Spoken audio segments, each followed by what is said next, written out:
Bom dia, minha gente, mais uma vez retorno a essa tribuna política, que é política, mas não é partidária, é simplesmente política, para falar sobre política, para falar sobre a sucessão presidencial deste ano de 2018, com a graça de Deus e com a sua permissão também.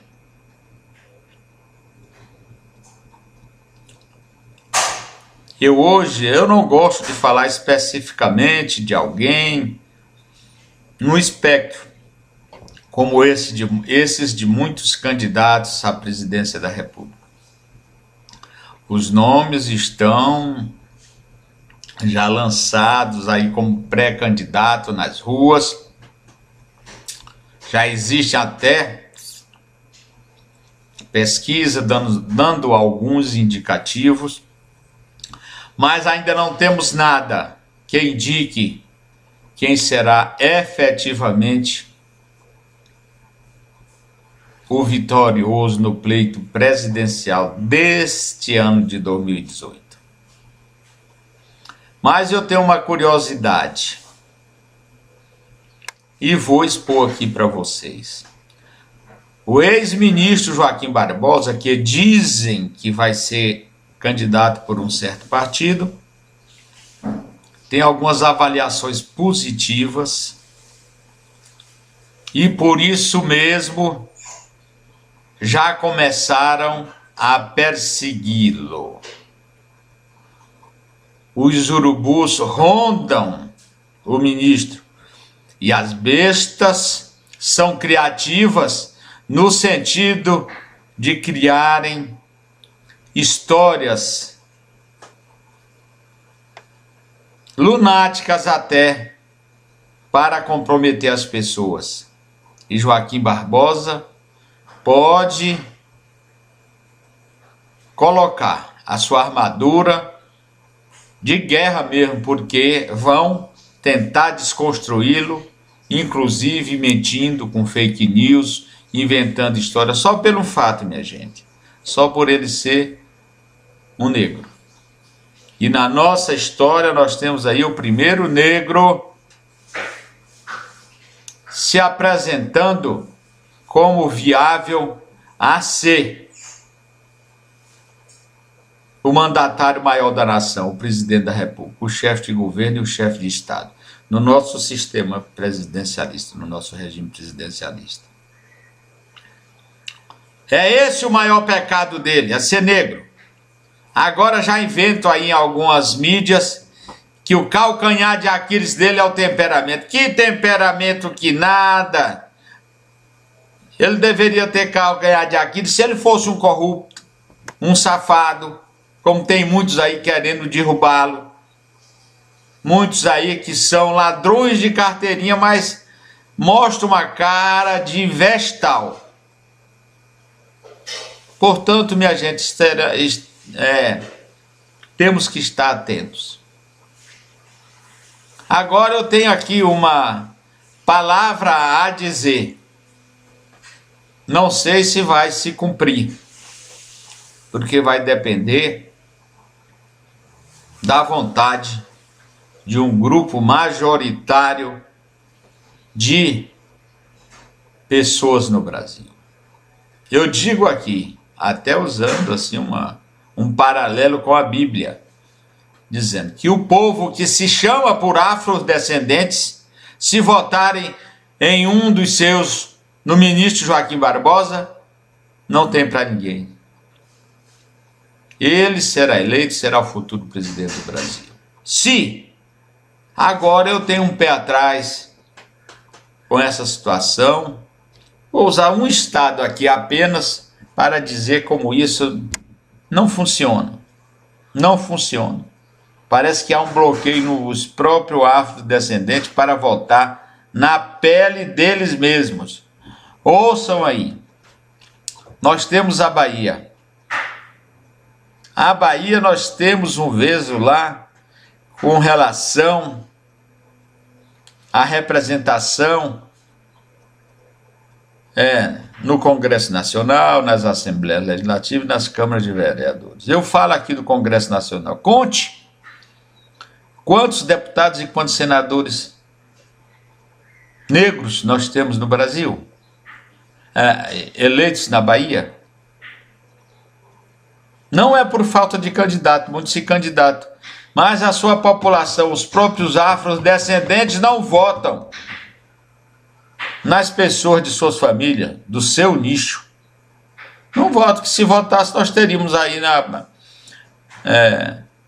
os 3 senadores e a maioria dos deputados federais eleitos negros do estado da Bahia. Mas isso não acontece. Olhe, eu não estou aqui inventando nada, não. É só olhar os elementos, as pessoas. Pouquíssimos são aqueles negros que são eleitos deputados. Senador não tem nenhum negro pelo estado da Bahia. Tem a senadora Lidice da Mata, mas que não é tão negra assim, né? Mas, viu? Isso eu acho que os afrodescendentes têm que atentar. Eles querem muita coisa, muita cota, avançar nos direitos seus que são lícitos. Mas tem que acordar. Tem que acordar para eleger pessoas que possam defendê-los no Congresso Nacional. Se não eleger afrodescendente, minha gente, olha, o Rio de Janeiro também tem pouquíssimos. Se tiver, tem pouquíssimos negros. O único senador negro do estado do Rio de Janeiro, que eu particularmente tenho conhecimento, foi Abdias Nascimento, mas que foi eleito na chapa como suplente. Era um homem de grande valor. Mas se tivesse sido candidato, ele mesmo senador, os afrodescendentes do Rio de Janeiro não teriam votado nele. Essa é a realidade. Então nós temos que ter primeiro, viu aí, Zumbi dos Palmares, tem que fazer essa conscientização em primeira mão, porque cada um tem que valorizar o que é. E a conquista só vem pelo seu próprio valor. Se não for, não vem. Nós estamos aí no Brasil com a maioria da população afrodescendente, e a maioria da população mais carente no Brasil são os negros. As cadeias no Brasil estão lotadas com a maioria de negros. Os crimes, os assassinatos contra os negros no Brasil são os mais frequentes. São os mais frequentes. Então, tem que acordar. É por isso que eu digo, se o povo que se chama por afrodescendentes no Brasil votar em Joaquim Barbosa, ele será o futuro presidente do Brasil. Contudo, tem que haver essa consciência no coração e na mente das pessoas. Isso aqui não é propaganda eleitoral, porque ainda não me decidi em quem vou votar. Eu estou defendendo aqui uma tese, uma ideia. Não é? Mas também tem, viu, senhor Joaquim Barbosa, aqueles que se chamam por idiotas, querendo ser europeu no Brasil, que são racistas. Racista num país mestiço de crioulos.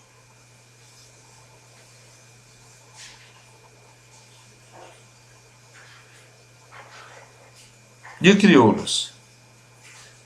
Aqui a mistura é certa. De norte a sul, de leste a oeste, não tem o cara aqui que se diz europeu, ele está isolado. Está isolado porque aqui não tem isso. O Brasil é um país mestiço. Mestiço desde a sua fundação. Eu já disse aqui em outra mídia, repetindo Gilberto Freire, repetindo o Darcy Ribeiro e outros antropólogos, né? Que os europeus, quando vinham para o Brasil, não traziam sua família europeia para cá, não. eles chegavam aqui e formavam família com as índias. Então já começou daí a mestiçagem. O que nós temos de mameluco aí, de olho verde, querendo ser europeu, é muita gente. É muita gente. Mas não, tá lá o sangue indígena, tá lá o sangue afro, misturado com o sangue português e os demais que chegaram no Brasil. Nós somos uma sociedade, um povo mestiço, graças a Deus. Então eu estou dizendo tudo isso porque já começaram e vão continuar querendo desconstruir o ex-ministro Joaquim Barbosa, vão querer derrubá-lo, colocá-lo como um destemperado no temperamento. Por isso já coloco que ele tem um calcanhar de Aquiles, que é o temperamento. Que calcanhar de Aquiles, coisa nenhuma. Que temperamento, coisa nenhuma. Ele mostrou, quando estava no Supremo Tribunal Federal, ser um excelente ministro, um excelente juiz, um excelente cidadão, de uma excelente família, humilde, contudo, uma excelente família. Então nós não podemos demonizar uma pessoa como Joaquim Barbosa só porque os adversários querem colar na imagem dele a pecha de neurastênico. Isso é um vilipêndio, isso é uma perseguição, isso é calúnia, é difamação, é injúria, é tudo que você possa pensar. E aqui eu já falo para aqueles de plantão que eu não estou fazendo propaganda eleitoral para ele. Eu sou filiado a um partido, mas não sou filiado ao partido que está lançando ele. Eu estou falando aqui algo puramente por um senso de justiça. Pelo senso de justiça. Porque quando os urubus, as bestas, tendem a perseguir alguém, não deixam pedra sobre pedra. Acabam mesmo. Quantas pessoas nós já vimos aqui que foi crucificado e depois, ao final, foi julgado e considerado inocentes? Hein?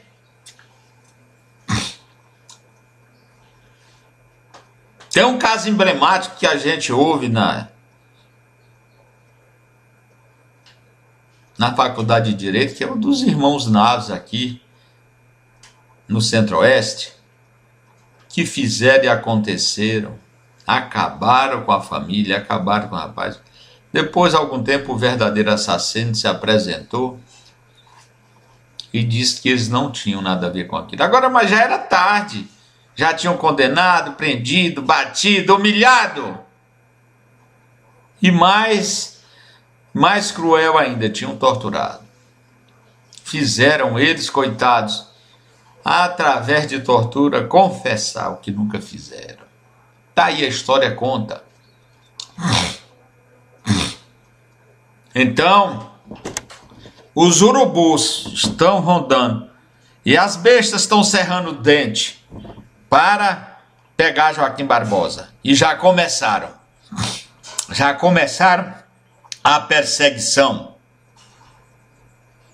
dizendo que tem um calcanhar de Aquiles que é o temperamento forte. Mas como se isso, ele não é doido, como se isso fosse impedimento para ele ser presidente da República. Isso não foi impedimento para ele ser um excelente ministro do Supremo Tribunal Federal, um excelente juiz naquela corte. Ele tem a minha admiração e a admiração do povo brasileiro. Por isso, eu estou gravando essa mídia e vou colocar à disposição para aqueles que tiverem paciência de ver e ouvirem essas palavras, porque elas são sinceras, são verdadeiras. Como eu já disse, isso aqui não é um canal de notícia. Aqui nem fake news vai ter, porque isso aqui não é canal de justiça. Aliás, de notícia. É um canal onde eu abordo assuntos, como eu já falei, assuntos notórios para o Brasil. E esse é um assunto notório e importante para o Brasil. Nós estamos diante de uma situação no Brasil que o escracho, que a desconstrução, que a calúnia e a difamação, de tanto ser repetida por algumas bestas, tornam-se verdade. Isso é o que acontece, tá? Eu não acredito naqueles que se fazem de vestais para sanear uma sociedade da qual eles pertencem. Isso não acontece da forma que está acontecendo. Mas, avante. Avante. Agora eu acredito que, ao final, diz que no final dá tudo certo, tudo vai se corrigir, mas eu já afirmo aqui, como já disse, ao ex-ministro Joaquim Barbosa, um grande homem, um grande cidadão dessa república, coloque suas armaduras para se proteger e se defender. Porque essa história aí que eles estão colocando do seu calcanhar de alqueire, senhor ministro, é só o começo. É só o começo que eles vão vasculhar, vão procurar saber até quantos passarinhos Vossa Excelência pegou quando era criança, lá no seu estado de Minas Gerais. Vão inventar muita coisa contra Vossa Excelência, mas segure-se firme, e que eu tenho uma coisa pela minha experiência de vida, que é um pouco menor que a de Vossa Excelência, mas já um pouco surrada, que o valor prevalece. O valor prevalece mais cedo ou mais tarde. Por isso é que dizem que a mentira tem perna curta, pernas curtas. É isso. O valor prevalece. Não adianta. Não adianta. O valor prevalece. Mais cedo ou mais tarde. Mais cedo ou mais tarde a mentira cai por terra. Muito obrigado a todos.